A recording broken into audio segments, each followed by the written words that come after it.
नमस्कार आत्मीय जन। आशा है आप सब लोग स्वस्थ प्रसन्न होंगे। मेरी इच्छा सदैव होती है कि मैं बहुत जल्दी जल्दी आप लोगों के सामने नवीन और उपयोगी ज्ञान के साथ आपसे अपने विचार का आदान प्रदान करता रहूं, क्योंकि मेरी प्रयोगशाला आप बुद्धिजीवी लोग हैं, जहां परीक्षण होकर ही कोई सूत्र सत्य असत्य सिद्ध हो सकता है। अन्यथा किताबों में जो कुछ लिखा है वह आज के परिवेश की कल्पना करके नहीं लिखा गया होगा, ऐसा मेरा मानना है। यद्यपि अति प्राचीन काल के विद्वान ऋषि लोग दिव्य ज्ञान के आधार पर ही ज्योतिष सूत्र उद्घोषित किए हैं, लेकिन भारत देश पर बहुत बार विदेशी आक्रमण हुए हैं और आक्रांताओं ने ऋषि लोगों के द्वारा उद्घोषित सूत्रों को, जो लिखित रूप में कालांतर में गुरु शिष्य परंपरा से मिला था, उसको नष्ट भ्रष्ट कर दिए, जला दिए, उसमें क्षेपक इंटरपोलेशन प्रविष्ट कर दिए या विद्वानों के गर्दन पर तलवार रखकर संशोधित करा दिए, ज्ञान को छिन्न भिन्न करा दिए, जिससे भारत देश की पहचान मिट जाए और बहुत हद तक भारत की पहचान मिटा दिए। इसीलिए अपने ही देश के कुछ लोग कहते हैं, या कहिए कुछ लोगों का समुदाय कहता है, कि ऋषि लोगों ने कोई आविष्कार नहीं किया है, और ऐसे लोग अपने बाबा दादा की पहचान तक तो सहेज नहीं सके तो और क्या ही कहेंगे। उनसे कुछ अच्छा करने और सोचने की अपेक्षा भी नहीं करना चाहिए। लेकिन यदि हम अपने को जिम्मेदार समझते हैं तो हमें अपने पेट और परिवार के दायरे से बाहर निकलकर समाज और देश के लिए यथाशक्ति कुछ जरूर योगदान देना चाहिए। और जब दृढ़ विचार होगा तो वह देर सवेर कार्य रूप में जरूर परिणित होगा। इससे पहले के वीडियो में मैं कुछ शब्द ग्रह की शयन आदि अवस्था पर कहने का प्रयास किया था।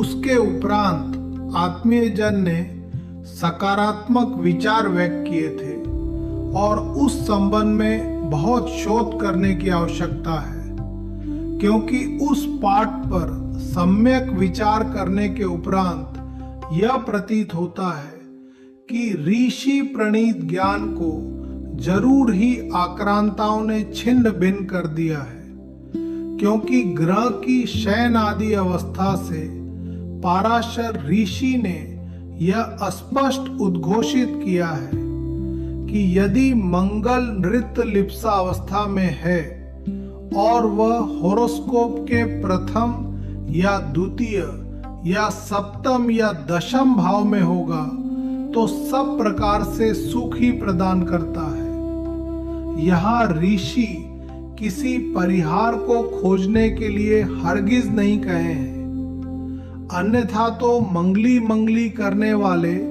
अब तक मेरे ऊपर जिहाद बोल देते।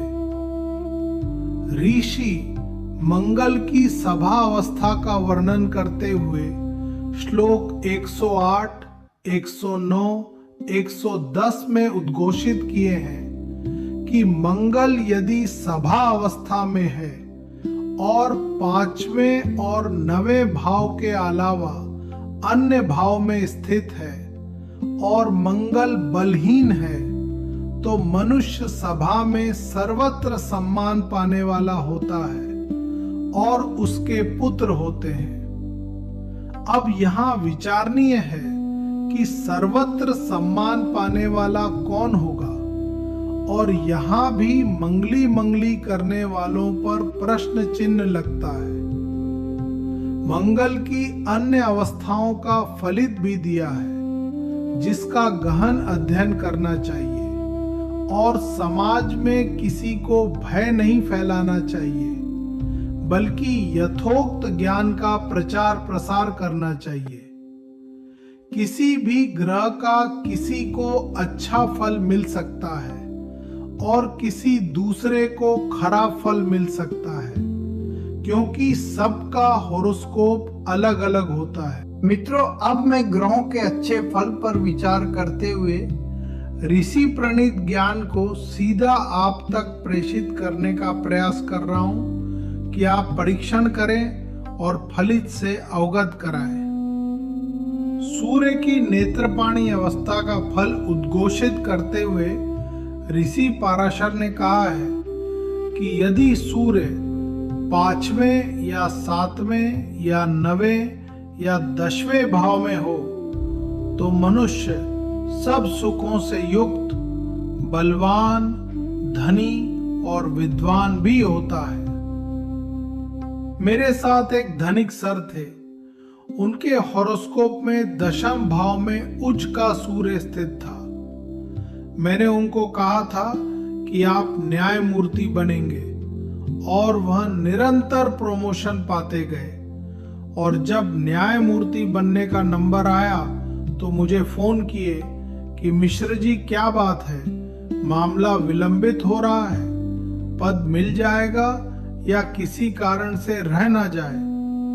मैंने उनसे बोला कि होगा जरूर, आप न्यायमूर्ति जरूर बनेंगे, लेकिन 4 पद पर 4 लोग चयनित होंगे, तो यहाँ 4 लोगों का हॉरोस्कोप का ग्रह बल कार्य करेगा और सभी एक ही दिन कार्यभार ग्रहण करेंगे, और तदनुसार वैसा ही फलित हुआ। सूर्य की प्रकाशन अवस्था का फलित उद्घोषित करते हुए ऋषि कहते हैं कि मनुष्य पुण्यवान, धार्मिक, धनी, दानी, सुख भोगने वाला, गर्वीला, राजसी कुल में उत्पन्न होने वाला होता है। लेकिन यहीं यह भी लिखा है कि यदि ऐसा सूर्य 5वें या 7वें भाव में हो तो पहली संतान अथवा पत्नी प्राय नष्ट हो जाती है। लेकिन किसी भी ग्रह का सभी भाव में फलित उपलब्ध नहीं है, जिससे स्पष्ट होता है कि संपूर्ण ग्रंथ उपलब्ध नहीं है और विलुप्त हो गया है। सभा अवस्था में सूर्य हो तो मनुष्य धार्मिक, धनी, अनेक प्रकार के विद्याओं से युक्त, सुंदर नेत्रों वाला, पवित्र आचरण करने वाला एवं कुशल वक्ता होता है। लेकिन ऐसे सूर्य का सभी भावों में फलित विलुप्त है, जो खोज का विषय है। सूर्य की नृत्य लिप्सा अवस्था का फलित उद्घोषित करते हुए ऋषि कहते हैं कि मनुष्य पंडित, सुंदर, वाक्चतुर, धार्मिक एवं धनी होता है, लेकिन सूल रोगी भी होता है। सूर्य की कौतुक अवस्था का फलित उद्घोषित करते हुए ऋषि पाराशर जी कहते हैं कि मनुष्य उत्साह वाला, महान पुत्र का पिता, दानी, सुख भोगने वाला, पत्नी सुखों वाला, अधिक बोलने वाला, कार्यकुशल, श्रेष्ठ मनुष्य होता है। और षष्ठ भाव में हो तो सब शत्रुओं का नाशक होता है, लेकिन लोगों के बीच बोलने में झिझकता है। और 5वें या 7वें भाव में सूर्य हो तो पत्नी और ज्येष्ठ संतान का नाशक होता है, लेकिन अन्य भाव का फलित विलुप्त है, जो शोध का विषय है। इसी तरह अन्य अवस्था का फलित और कुछ भावों का फलित उपलब्ध है, जो अशुभ भी लिखा है, जो शोध का विषय है। आपका बहुमूल्य समय अब अगले वीडियो में अन्य ग्रहों की विभिन्न शयन आदि अवस्था का फलित सुनाने हेतु आरक्षित करते हुए अब अपनी वाणी को विराम देता हूँ। आपको बहुत बहुत धन्यवाद।